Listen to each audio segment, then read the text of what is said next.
I want to be totally transparent, not just because we're on a podcast.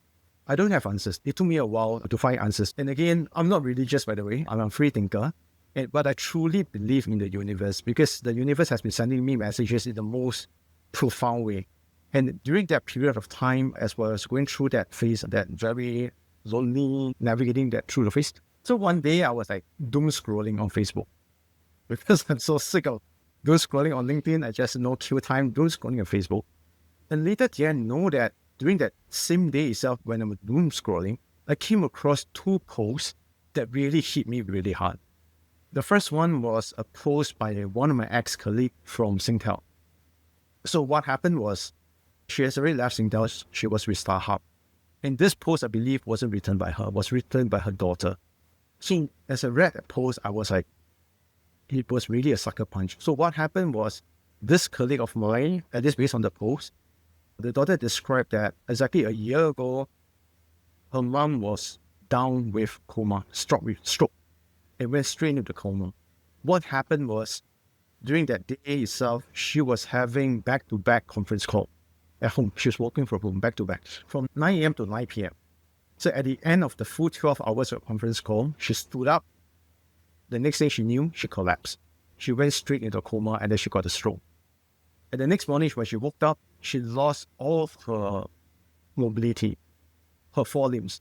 She lost her ability to speak. So basically, it became a child. In that post I saw, I still remember very vividly, it was a picture of her going through rehab, learning to walk again. So this was my ex-colleague, and I believe that post was written by her daughter, because at that point in time, she has lost her ability to write. So she couldn't possibly write the post. So probably by her daughter. But it really hit me very hard, because when I read that, I tell myself, that could be me. John, you know that coming from Lazada, from e-commerce, we work crazy hours. So I asked myself, Jesus Christ, that could be me. Yeah. So that was one. And then on the same day, later that night, I was scrolling again.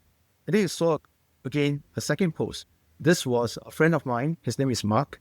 He's slightly older than me at that point, probably like 52.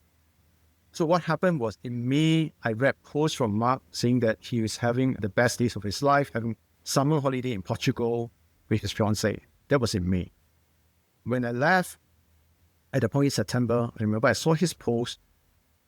His son announced that he's gone. He passed away in his sleep, heart attack. He was at 52. And then I asked myself, how can that be? He was like enjoying the sand and the sea in July, and then in October, he's gone. Again, what happened was, that two posts, I think, struck me really hard, because it reminded me that our time is really very limited. So I think all of us, we know that, all of us know for sure that, of course, our time is limited. But what we tend to ignore or ask ourselves is that, where would it run out? Yeah. So I asked myself at that point in time, this two-person could jolly well be me. So right now, given that the universe has actually given me this chance, a blank canvas, and those three questions I asked myself, then I said, okay, maybe this is the right time for me to really do what I want to do.